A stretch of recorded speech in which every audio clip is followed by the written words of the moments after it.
প্রিয় শ্রোতাবৃন্দ, প্রভাত মননে স্বাগত জানাই। আজ সকালে আপনাদের ধ্যান আকর্ষণ করতে চাই প্রভু যীশু খ্রিস্টের মৃত্যুর সম্পর্কে। প্রভু যীশুর মৃত্যু বাইবেল শাস্ত্রের সত্য। যারা প্রার্থনা সহকারে অধ্যয়ন করে তাদের সকলের কাছে কখনোই ব্যর্থ না হওয়া বিশেষ বিষয়বস্তু। এটা শুধুমাত্র এই কারণে নয় যে বিশ্বাসীর সব কিছু সময় ও অনন্তকাল এই মৃত্যুর উপর নির্ভর করে, এবং এ বিষয় একটি অতুলনীয়। যিশুর মৃত্যুর রহস্য বোঝার জন্য চারটি শব্দ ব্যবহার করা হয়েছে। প্রথমত, খ্রিস্টের মৃত্যু ছিল স্বাভাবিক। দ্বিতীয়ত, খ্রিস্টের মৃত্যু ছিল অস্বাভাবিক। তৃতীয়ত, খ্রিস্টের মৃত্যু স্বাভাবিক নিয়মের বহির্ভূত। এবং চতুর্থ, খ্রিস্টের মৃত্যু অতি প্রাকৃত। প্রথমত আমরা দেখার চেষ্টা করি এই শব্দগুলি খ্রিস্টের মৃত্যুর সম্পর্কে কি বোঝাতে চেয়েছে। প্রথমত, যীশুখ্রিস্টের মৃত্যু ছিল স্বাভাবিক। এর দ্বারা বুঝতে পারি যীশুখ্রিস্টের মৃত্যু ছিল প্রকৃত বা সত্য।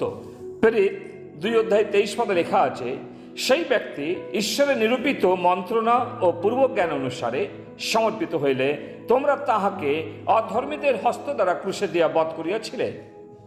ইনি অন্য কেউ নন, কিন্তু স্বয়ং ইম্মানুয়েল। যেমন শিষ্য প্রেরিতরা বলেছেন, ঈশ্বর খ্রিস্টে আপনার সহিত জগতের সম্মিলন করাইয়া দিতেছিলেন। 2 করন্থীয় 5:19 লেখা আছে। কিন্তু কিভাবে জিহোবার ব্যক্তি দুঃখ ভোগ করতে পারেন?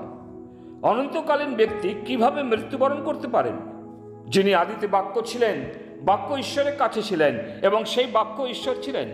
যিনি মাংসে মূর্তিমান হয়েছিলেন, যিনি ঈশ্বর স্বরূপ হয়েও নিজে উপরে মানুষ রূপ নিলেন, দাসের রূপ ধারণ করলেন। ফিলিপিও 2:8 লেখা আছে, আকার প্রকারে মনুষ্যবৎ প্রত্যক্ষ হইয়া আপনাকে অবনত করিলেন, মৃত্যু পর্যন্ত, এমনকি ক্রুশীয় মৃত্যু পর্যন্ত আজ্ঞাবহ হইলেন। তিনি মানব রূপে আবির্ভূত হলেন, মহিমার প্রভু মৃত্যুর যোগ্য হয়েছিলেন এবং তিনি নিজেই মৃত্যুর আস্বাদন করলেন। তাই এই উক্তি প্রকাশ করে, পিতা তোমার হস্তে আমার আত্মা সমর্পণ করি। আমরা লক্ষ্য করি তার মৃত্যুটা কত স্বাভাবিক ছিল। এই মৃত্যু আরও বাস্তবরূপে প্রমাণিত ছিল যখন খ্রিস্টের মৃতদেহটি কবরে শায়িত করা হয়েছিল, যেখানে তিনি 3 দিন পর্যন্ত ছিলেন। দ্বিতীয়ত, খ্রিস্টের মৃত্যু অপ্রাকৃতিক। এর দ্বারা বোঝার চেষ্টা করা হয়েছে যে এই মৃত্যু ছিল অস্বাভাবিক। পূর্বে বলেছি, যিনি আবির্ভূত হয়েছিলেন তিনি ঈশ্বরের পুত্র, মৃত্যু ভোগ করতে সক্ষম হয়েছিলেন। তবুও এটা প্রমাণ করা যাবে না তার উপর মৃত্যুর কোনো দাবি বা কর্তৃত্ব ছিল। এই ঘটনা থেকে অন্যভাবে চিন্তা করলে খুবই বিপরীত সত্য ছিল। মৃত্যু হলো পাপের বেতন, এবং এটা যিশুর ক্ষেত্রে প্রযোজ্য ছিল না। কারণ তার জন্মের সময় মরিয়মকে বলা হয়েছিল, তোমার গর্ভ থেকে যে পবিত্র সন্তান জন্মগ্রহণ করবে তাকে ঈশ্বরের পুত্র বলা হবে। লূক তার 1:35। প্রভু যীশু কোনো পুরুষ ছাড়া পৃথিবীতে জন্ম নিয়েছিলেন, তাই তিনি কোনো পাপ করেননি। যেমন প্রথম পিতর 2:2 বলে, তার মধ্যে কোনো পাপ ছিল না। প্রথম যোহন 3:5 বলে, তিনি কোনো পাপ জানতেন না। তার ব্যক্তিত্বে এবং তার আচরণে তিনি ছিলেন ঈশ্বরের পবিত্রতম। প্রথম পিতর 1:19, তিনি নির্দোষ এবং নিষ্কলঙ্ক। তার উপর মৃত্যুর কোনো দাবি ছিল না। এমনকি পিলাতকেও স্বীকার করতে হয়েছিল যে তিনি কোনো দোষ করেননি। তাই আমরা বলি যে ঈশ্বরের পবিত্র একজন মৃত্যু ছিল অস্বাভাবিক। তৃতীয়ত, খ্রিস্টের মৃত্যু ছিল পূর্ব প্রাকৃতিক, মানে স্বাভাবিক নিয়মের বহির্ভূত। এর দ্বারা বুঝতে পারি যে খ্রিস্টের মৃত্যু আগে থেকেই তার জন্য চিহ্নিত এবং নির্ধারিত ছিল। জগৎ সৃষ্টির পূর্বে, অর্থাৎ তিনি হতমের শাবক, প্রকাশিত বাক্য 13:8। আদমকে সৃষ্টি করার পূর্বে পতনের পূর্বাভাস ছিল। জগতে পাপ প্রবেশ করার পূর্বে ঈশ্বর পরিত্রাণের পরিকল্পনা করেছিলেন। ঈশ্বরের পূর্বজ্ঞানে এটা পূর্ব নির্ধারিত ছিল।